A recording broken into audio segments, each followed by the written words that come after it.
नमस्कार, मैं अमित त्रिवेदी, ज्योतिषाचार्य। 14 जनवरी 2026 बुधवार। यह दिन बहुत महत्वपूर्ण है। आप लोग जान ही गए होंगे कि ये मकर संक्रांति का दिन है। लेकिन ये जो मकर संक्रांति है बहुत विशेष है। और इस मकर संक्रांति विशेष क्यों है? क्योंकि दो बड़े योग है। चंद्र महाराज अपनी नीच राशि में है और उसका क्या फल मिलेगा, साथ ही संक्रांति पुण्यकाल क्या है और उसमें क्या करना चाहिए, ये सभी बात मैं आपको बताऊंगा। मकर संक्रांति के दिन सूर्यदेव मकर राशि में प्रवेश करते हैं।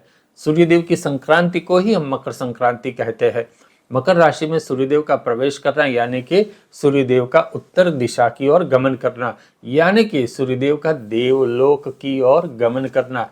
लेकिन मकर संक्रांति में संक्रांति काल कौन सा है, यह कौन सा समय है जब सूर्यदेव मकर राशि में प्रवेश करेंगे, ये जानना बहुत आवश्यक है। तो जान लीजिए, सूर्यदेव मकर राशि में 3:08 दोपहर को वह प्रवेश करेंगे और यह जो समय है उसके बाद वह संक्रांति पुण्यकाल प्रारंभ होता है। और संक्रांति पुण्यकाल क्या है? दोपहर 3:08 से सूर्यास्त तक का जो समय है इसे संक्रांति पुण्यकाल कहते हैं।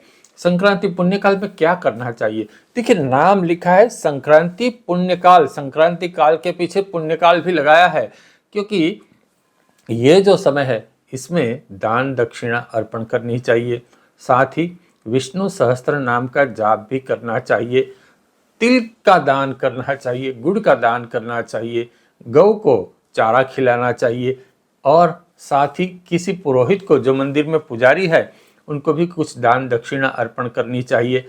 अगर आपको कोई दुविधा है, कोई मुश्किल में आप है, तो आप विष्णु सहस्त्र नाम का पाठ करके नारायण कवच का पाठ अवश्य कर लीजिए, इससे बहुत आपको लाभ होगा। साथ ही मैं आपको बताऊं कि उसी दिन 14 जनवरी को यहाँ धनार्क समाप्त होता है, यानी कि सूर्य का धन राशि से निकलकर मकर राशि में जाते हैं तो धनार्क समाप्त होता है। कह मुहूर्त वो समाप्त होते हैं। उसी दिन से विवाह आदि शुभ कार्यों का प्रारंभ हो सकता है, क्योंकि धनार्क में ये विवाह आदि का कार्य नहीं हो सकता था। तो अब सूर्य जब मकर राशि में है तब से लेकर के अब वो शुभ कार्य प्रारंभ हो सकता है, विवाह आदि का कार्य आप कर सकते हैं। साथ ही उस दिन चंद्र अपनी नीच राशि में यानी कि वृश्चिक राशि में है, जिसे विंछुडो भी कहा जाता है। तो चंद्र जब नीच राशि में है तो इसका मतलब ये हुआ कि लोगों का मन थोड़ा उदास रहेगा। जो उत्साह मन में रहता है वो उत्साह में कमी दिख सकती है।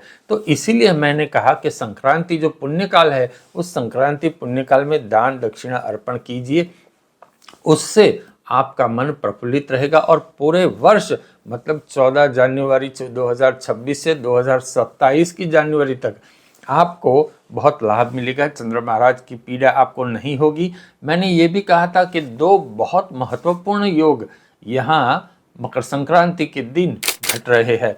तो वो बहुत महत्वपूर्ण योग कौन से है, अतिशुभ है, जान लीजिए। अमृत सिद्धि योग है, साथ ही राजयोग भी है। ये तो दोनों योग अति शुभ है, लेकिन उसका समय कौन सा है ये भी जान लीजिए।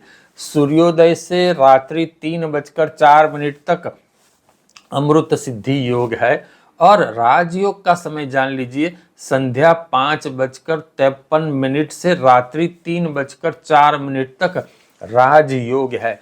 तो ये दोनों योग बहुत शुभ है। तो इन दोनों योग में जब आप विष्णु सहस्त्र नाम का जाप करेंगे, दान दक्षिणा अर्पण करेंगे, तो आपको बहुत लाभ होगा। सामान्यतः मकर संक्रांति के दिन ही अमृत सिद्धि योग और राजयोग ये होना बहुत महत्वपूर्ण यहाँ बात है, क्योंकि सूर्य की देवलोक की तरफ जो गति है और उसी में ये अमृत सिद्धि योग और राजयोग है, वो जैसे कि हमें शुभ फल देने के लिए ही आए हैं। तो अवश्य, जैसे कि आप अमृत सिद्धि योग में मैं आपको बताऊं, आप लेखन संबंधी कार्य कर सकते हैं, कोई दस्तावेजी कार्य आगे बढ़ाना है तो आगे बढ़ा सकते हैं, कोई घर में आप सत्यनारायण की कथा करवानी है तो करवा सकते हैं। राजयोग का फल भी इसी प्रकार से आप लीजिए। एक प्रकार से ये त्रिवेणी संगम है, मकर संक्रांति, अमृत सिद्धि योग और या राजयोग। तो इसका लाभ आप अवश्य लीजिए और अपने घर में सुख समृद्धि का आगमन करवाइए और आप भी खुशहाल रहिए। आपने अभी तक इस चैनल को सब्सक्राइब नहीं किया है तो सब्सक्राइब अवश्य कर लीजिए। नमस्कार।